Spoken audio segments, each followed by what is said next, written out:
Hello fans, welcome to a new episode of Crapbox. We haven't had an episode in a while. We are back today. We are with Grant and I only, no JP once again. You can see we got Trixie behind us who hasn't driven in a while because last time you guys saw her, she was having leaning out issues. So we got a new carburetor at my feet. Look at this guy. Nice Holly double pumper. To make a blow-through carb, you gotta basically eliminate anything that's vacuum oriented. On our Edelbrock carburetor, we have vacuum secondaries, which you can't see in there, which is a big no-no. That's fine when it's a supercharger because the supercharger is on the bottom, which is still, it's a vacuum. When you have the turbo, it's pushing air through the top and basically confuses the whole system. So secondaries in a carburetor is the thing that's basically whenever you're trying to get on power, a lot of throttle response, the secondaries put way more juice in instead of just cruising down the road. That's why they have a second set of valves, so then you can put more fuel in. That's why we were cruising fine, but once you got on the throttle, when you got on the throttle and then when you put in the boost with the throttle, it leans it out because the vacuums just go like, oh yeah, then you put boost in, no more fuel. That's why a Holly double pumper, it's only known to be mechanical secondaries. Yes, there's a lot of new ones with vacuum secondaries. Those are no good. Mechanical secondaries. It really works with any carburetor that is mechanical secondaries, but the Holly double pumper is the most used carb. There's so many parts. It's just easy. It's literally the LS of carburetors. It's the easiest thing. Yes, they're a little pricey, but it's worth it at the end. So, what's our first step in making a blow-through carb? So, first, gotta take it apart, clean it up like we do here. Our carb, we bought it for $130 on Facebook Marketplace. They go for $600 brand new, and you can buy a blow-through carb for the worst one for $900. So we're trying to complete this whole thing for the price of a brand new Edelbrock, which is $300. We're trying to finish that whole thing. Sell our lovely Edelbrock because there's no point for it anymore. We're gonna spritz it all up, clean it out, fill in the missing pieces, basically upgrade anything because as you add more air, you need more fuel. So we gotta put in larger jets, we gotta put in a whole bunch of things that make it more accurate than any other carburetor. So they're more sensitive, and especially with boost. Fans, Grant has cleaned up all the parts here. And Grant, is that a cut? A cut? So we cut off the choke horn. The choke horn, it tries to isolate more air to this side, so then, more fuel. So then you don't have as much air here. Anyway, we don't care. We're all about more air, more fuel, because, turbos. So we got rid of that choke horn because it was just hurting our airflow. In reality, you don't need to do that. It should be done, but it doesn't have to be done. Just do it at your own discretion. But we did it. Do it at your own discretion. This isn't the only form of machining you have to do. I mean, this is probably the heaviest bit, but there's really only two little things you gotta do, and it results in this. Right here, this is for your power, your manifold pulls in air there. And what happens when you're under boost, it's because the holes are too small, it leans out and you'll have a lean pop. And like we did in the Edelbrock. Right, the Edelbrock is a different story because that lean pop for a different reason, but the results is the same. Either way, drill those out. The important thing is so we drilled it out to 5/64, which is the same as most builders for this. And when you drill these two holes out, which is on both plates, you can't go very far because you can only go about 1/8 of an inch deep because otherwise you're going to hit into another vein on the back. And then you're going to end up leaking and crossing and it's not going to work correctly. When testing it, remember that you are adding more air, so you're going to add more fuel. And with that in mind, you're gonna have to change your jet sizes and it's gonna be erratic. That's why we automatically started with a bigger carburetor.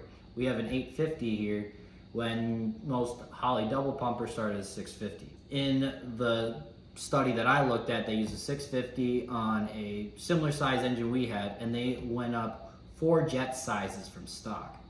So we're hoping that with the stock jet size, we're going to be able With the big to... chonkers?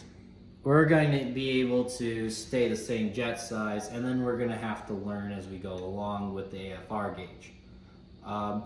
Also, the other modifications we're going to need to do is right here. I have it circled. This is on the base plate, you know, where these go. So on these, you're going to have a check valve in those holes on each side here.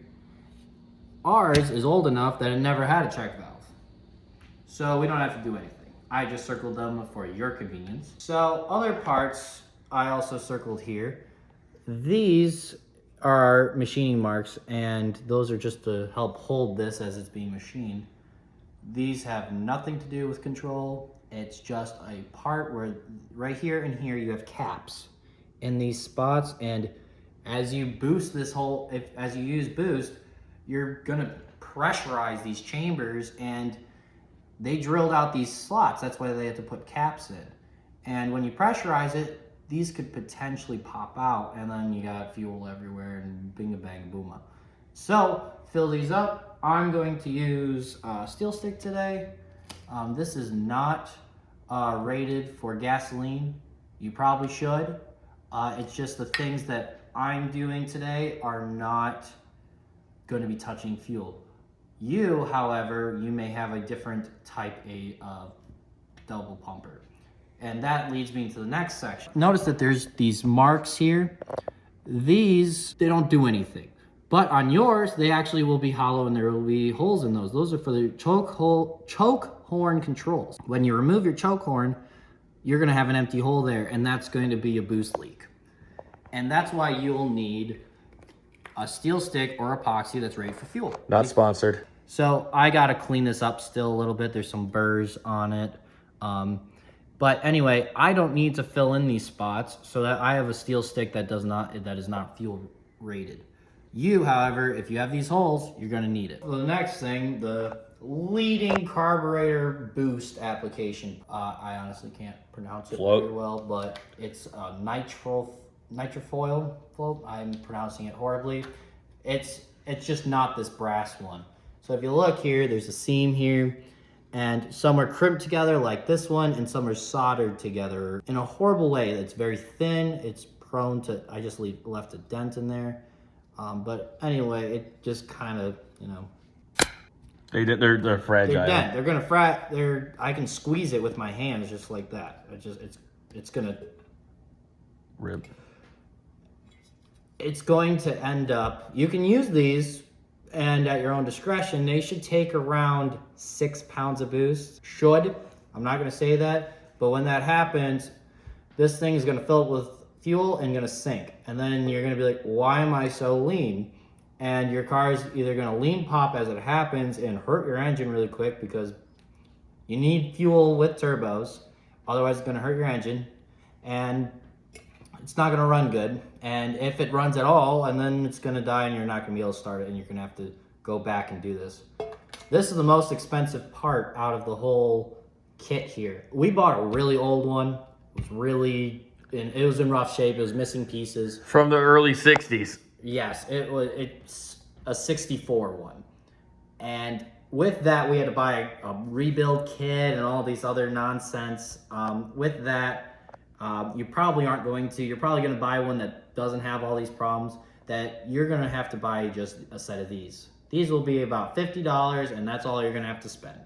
We got a rebuild kit, we got some extra pieces, more that we're going to talk about later. Those are just going to make it a much more dynamic carburetor. Like, for instance, these are jet extensions. These go right in here, right there. In yonder. In yonder. So then when you're doing that hard launch, because, I mean, honestly, you got turbos, you're going to drive fast. So the fuel's going to slosh.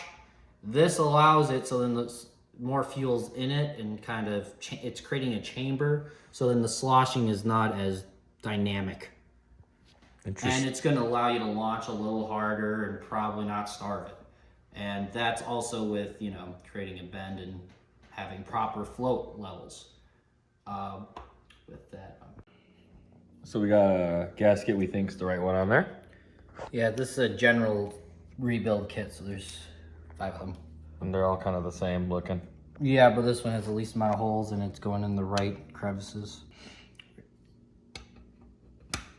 Alrighty, there's our... Alright, so you want to slide that down there, so then you sand it, cut it. I just cut it with a knife because it goes underneath there. Oh, just yonder? Yeah, just right there. So we gotta go find a gasket now. We're gonna install it. Wow, that sounds like fun. So with adding extra fuel, because you're adding extra air, so you want to upgrade your accelerator pump, and with that we have a 50cc one. Bop. And that is vital for, we're gonna put it only because we're still cheap. We only got the one because this is $50 on its own, and we're gonna plop that right there, and we're gonna use the stock 30cc one on the standard side. So then we're still larger jet size, but at cruise we still should be fine. But on that accelerator, boom, we're gonna get the extra juice. Well, on our little rebuild kit, I'm putting on the new nylon spacers, which are act as washers. We have gasket 1, gasket 2. We have the extenders with our stock jets. We're just gonna put them on with it, and hopefully our AFR is correct, this being the bigger carb. If it's not, then we're gonna have to jump around with some jet sizes, which is, you'll see later on. Hopefully it just works like this, how it goes, and hopefully we have to start. Most likely rejetting it next episode. Yeah, probably. All right, we're putting in our, oh my gosh, I almost made a mistake, fans. These that are in our kit are a little bit smaller. We want more fuel. So we have these, which are a little larger for us. Yeah, let's put them in instead. I would suggest going with these. They're a little bit more gumption. This is where this puppy's gonna sit, right in there, happy as a clam. So you guys are gonna watch me in a moment. Put down the other one. All right, another reason why to get these more specifically is, as I empty this out, look at, if I can get the other one out. There you go. There's 2 little gaskets instead of 1 nylon piece that comes in the rebuild kit. I like this way better. You can use the nylon piece over and over, but this just has the better seal on the top and the bottom. So we're gonna put that sucker down there. Get our nut, because it's flanged there. So this is also an adjustable feature to increase how much fuel comes in here with the float. Because if you look, here's the jet. So the fuel comes in through here, and this stops how much it is. So the float lifts up. When the floats lift up, it shuts it off. When the float's down, it allows fuel in. So this basically is just an adjustment that allows more fuel and allows less. So we don't know that, I don't know that adjustment. We're gonna have to figure that out. There is a certain amount registered, but to be honest, I don't know that, and I'm gonna check that out before we start it, but not now. Spring? Spring. But it's summer.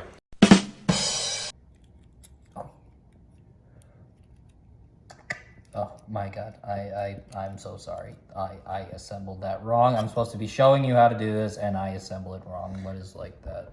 You are very inadequate at building carburetors. I know, I shouldn't do it. I shouldn't instruct others if I can't do it myself. I guess who can't do, teach. So, you know, take that with a grain of salt. Bada bing, bada boom. Gabagool. All I got to do. Floats installed? Just about. All right, from our mess here, we have these all installed. You watch us put them in correctly, because this goes first. This goes second. This goes first. This goes second. This goes first, because it's actually backwards. When we had it, it's stuck out farther, and the spring wasn't as strong. This is much better. Oh, look at that snap. Can I get one more snap? So, the silver one is our 50cc. It's going to whichever jets are bigger. I forgot which one I put. This is the bigger jet.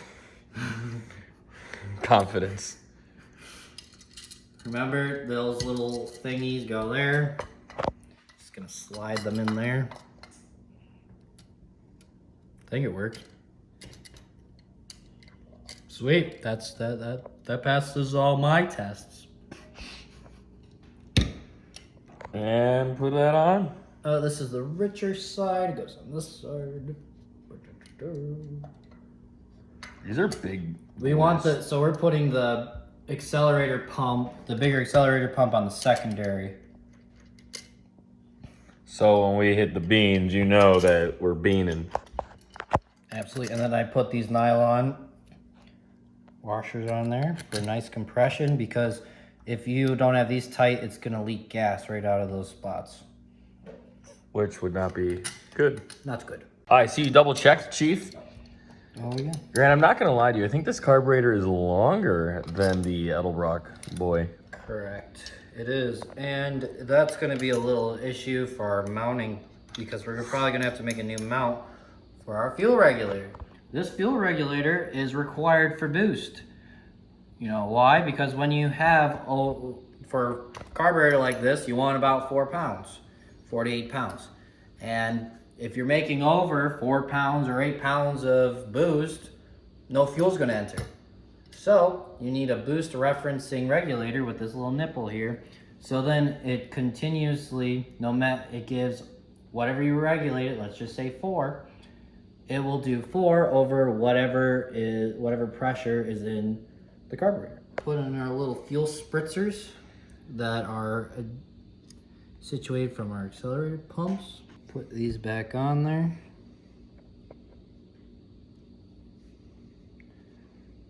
Needle down.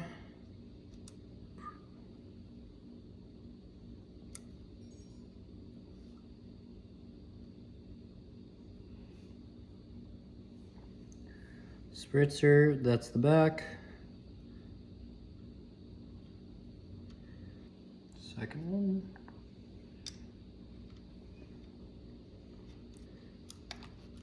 Boom. There we go. So now, the only thing left to do is to put on our accelerator arms to connect these pumps, and to add a little extra, because right now these are the main points where it tells how much fuel should be fed in, and the longer these are, the better. So there, a lot of take a fuel line, extend it really as far, like almost a foot long off of it into the carb hat, and that will be the best reading. You want it as close as you can to the carburetor, to the turbos, so you get the best reading, because then it goes perfectly through, instead of it doing this from the carb hat going. I see. It's gonna create a form of vortex and confuse these. So if you get the most laminar flow, these will run a lot better. All right, fans, day 2 of making the blow-through carburetor. We are in the garage. Grant got some orange line. So this is for fuel. We're just gonna use this to run vacuum from our regulator, which is boost referencing, and we gotta run it somewhere in the manifold. Oh, wow, that's really cool, man. Oh yeah, it should be nice. All right, let's take this sucker off. Perfectly fine. Edelbrock. 650 CFM. Anybody want it? And when you want it, it's good. It could be naturally aspirated, whatever. It's probably, you should use it for naturally aspirated. Use it for naturally aspirated. Unless, there's a supercharger under it. Yeah, a supercharger under it. And if you just take out these vacuum secondaries right here, still has mechanical secondaries on the bottom, and fuel just went all over my hand. All right, carburetor, cool. There's one. All right, let's grab the next one, yeah? All right, the moment we've all been waiting for, the oldest part of the car. Wow, that's way bigger than the Edelbrock. We don't need fuel injection where we're going, do we? Imagine fuel injecting something. Although, that one and that one are fuel injected, but that one's not.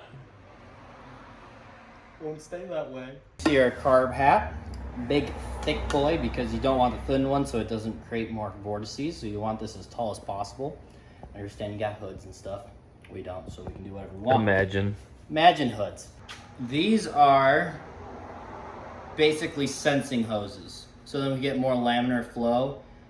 It's not for actually any kind of fuel feeding into the main Venturis, but it does help for inside on the actual jets themselves, the inner jets. So that makes it just nice smoothing flow, which is coming right out of a single hose. Should be nice and smooth right there instead of it going da-dunk. So, and we want to bypass our blow-off valve here, so then we don't have any vortices when that goes. And we're just going to stuff them in there.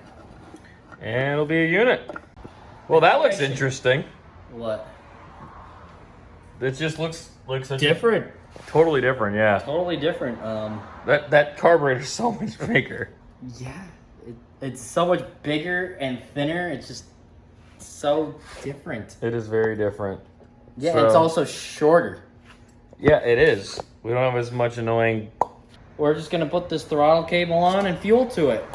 Just got to bolt up some fuel lines to the Johns and the Jonies, and then that's it, right? And that wraps up our episode. Please like and subscribe. We'll have a new video for you next week, I believe, of us test driving it. Make sure you like and subscribe, like I said earlier. Follow us on TikTok, follow us on Instagram, follow us on Facebook. See you next week.